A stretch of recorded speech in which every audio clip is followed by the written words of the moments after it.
E O aí, que Danilão? temos para falar hoje, então, sobre o colapso do Silicon Valley Bank, hein? Cara, bastante coisa, hein? Bastante coisa. Foi um final de semana bem corrido, mas basicamente o que a gente está vendo é posso dizer assim, é um primórdio do que pode vir a ser uma crise um pouquinho maior lá nos Uhum. Estados Unidos, um pouquinho não, né? Bem maior lá nos Estados Unidos, por isso que o Fed agiu muito rápido na Aham. situação, tá? Todos os órgãos monetários americanos agindo muito rápido, tanto o Tesouro quanto o Fed agindo e criando medidas para resgatar o Silicon Valley Bank. Tá?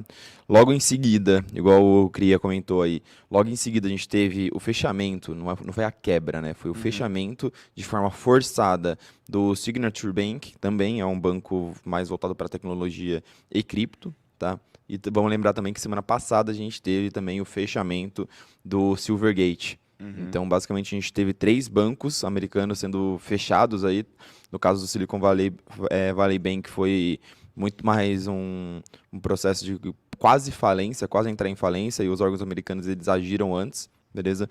E é muito um movimento do governo americano tentando evitar uma crise sistêmica no mercado, principalmente no mercado bancário, porque a gente sabe o que o fechamento de um banco pode causar, tanto para quem é cliente depositor ali dentro daquele banco, quanto para quem é tomador de crédito. Então, pode se espalhar com uma crise no mercado de crédito nos Estados Unidos e pode bater em outros bancos. Então, o medo agora é você ter uma crise bancária generalizada nos Estados Unidos, com esse processo que a gente está tendo de aumento de taxa de juros, isso vinha a causar uma recessão e afetar o mercado de forma muito mais forte. Tá? Então, basicamente, esse é o background da situação.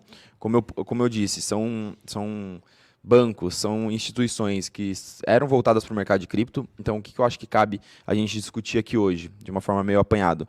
Entender por que a gente está nessa situação, dar um passo atrás, entender um pouco do background, de como que a gente chegou nessa situação que a gente está hoje, beleza?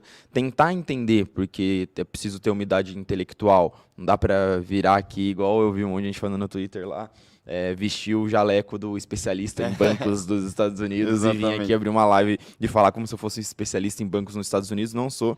O que a gente faz é pegar informações de pessoas muito qualificadas e que estudam isso e tentar entender os sinais que o mercado está dando sobre a probabilidade de fazer uma coisa ou a probabilidade de fazer outra. Beleza. Cara, muito bom. E o Daniel já dá um gancho bom aqui pra gente começar. Ele pergunta, Bills, essa quebra tem a ver com aquele exemplo da pescaria com dinamite que você deu, Ah, né? perfeito. Então, assim, cara, vamos tentar dar um passo atrás. O que que está originando esse cenário inteiro que a gente está vendo, né? E se realmente está... o CryptoCria aqui, por exemplo, fala que não acha que é coincidência 3 bancos pró-cripto, né? Será que o governo americano está querendo isolar o mercado de cripto dos bancos? Então, assim, vamos tentar entender realmente o que está acontecendo, o que está começando, né? O que começou todo esse movimento, Uhum. tá? Sobre essa questão de serem bancos pró-cripto, o próprio CZ da Binance, ele fez um comentário no Twitter dele falando que ele vê um lobby do mercado do governo americano tentando quebrar as instituições, fechar as instituições pró-cripto para isolar o mercado de cripto.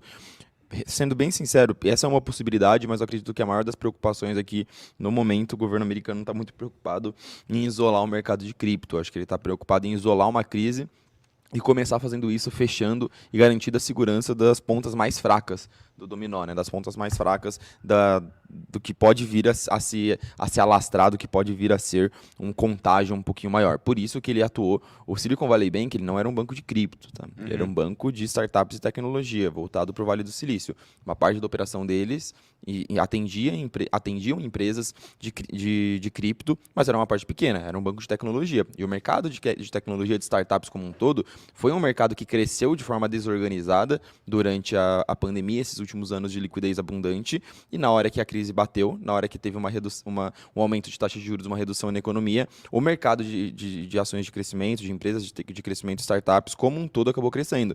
Então, essa ação em torno do Silicon Valley Bank foi muito mais, olha, eu entendo uma fragilidade nesse setor específico que esse banco está exposto, vou fechar esse cara. Não vejo como um movimento coordenado, ou um lobby, ou uma teoria da conspiração, como algumas pessoas do mercado de cripto estão vendendo, de que é um ataque contra a cripto, entendeu? Aham. Acho que cripto ele tá no meio do turbilhão ali, no sentido de você tentar, vou dizer assim, parar uma crise, né? Sim.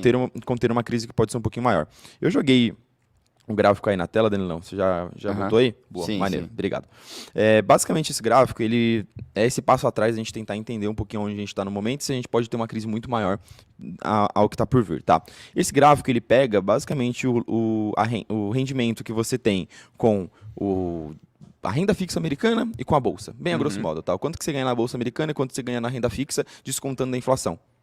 Beleza? Ficou claro? Aham. Ótimo. E aí, basicamente, a gente está vendo aqui que desde muito tempo, e eu posso dizer desde os anos 2000, que foi quando a gente teve uma crise muito grande, depois teve uma injeção de liquidez na economia, principalmente depois da crise de 2008. Mas a gente pode ver que a partir dos anos 2000, nas últimas 2 décadas, a linha azul ela está muito mais abaixo do que as outras linhas, principalmente a linha azul clara. Aham. As três são azuis, né? É. Eu falei azul. Então, a azul média, que é a azul bebê aqui, ela está muito abaixo e a azul escura, ela está muito acima. O que significa? Significa que nos últimos 20 anos a gente teve um rendimento muito maior em bolsa, muito maior em ativos de risco do que a gente teve em renda fixa americana. Uhum. Certo? Só que agora essa curva ela está se cruzando. É a primeira vez em mais de 20 anos, na verdade, desde os anos 2000, que o rendimento da renda fixa é maior do que o rendimento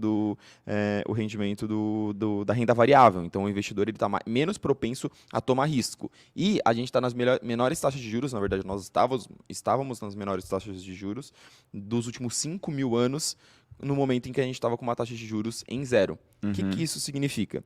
Basicamente, pegando um pouquinho de background do que aconteceu nos últimos 10 anos para cá, a gente teve uma crise nos Estados Unidos em 2008 e, para fomentar o crescimento da economia subsequente à crise, o governo americano ele injetou dinheiro na economia. Então, foi 10 anos seguidos de injeção de capital, desde 2009 até 2019.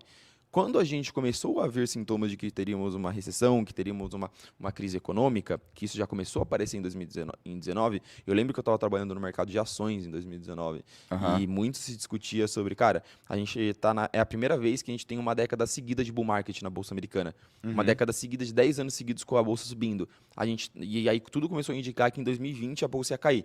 Aí todo mundo falou, olha, a economia americana finalmente vai entrar na retração econômica dela. Isso em 2019. É porque é um ciclo natural, né? É um ciclo natural, ciclos Aham. de mercado são feitos desse jeito. Todo mercado anda de ciclo, a gente estava em um dos maiores ciclos de alta da história tanto da Bolsa quanto da economia americana, em termos de Aham. crescimento de PIB também.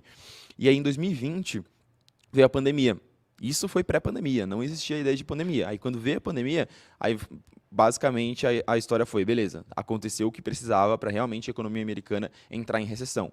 Só que não entrou. A gente teve uma queda, uma contração muito grande de PIB ao longo de 2020, por causa do lockdown, não tinha como a gente não ter uma retração de PIB em 2020, mas em 2021 a gente já viu crescimento. 2022 a gente já viu crescimento de novo também.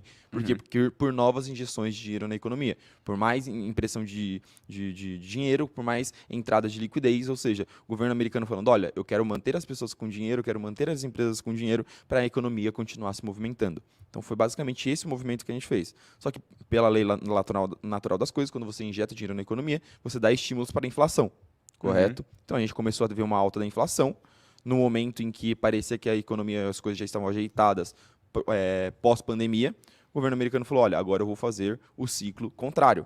Eu vou fazer o ciclo de retração monetária. Ou seja, tirar dinheiro da economia, porque o mandato do Fed, o que o Fed precisa fazer como instituição? Qual que é o mandato dele, né? Qual que é o objetivo dele? São dois. O primeiro é estabilidade econômica, o segundo é controle de preços. Não é, cara, eu quero fazer a economia americana crescer. É estabilidade e controle de preços. Esses são os dois mandatos do Fed. Então, o principal pro Fed é não ter inflação.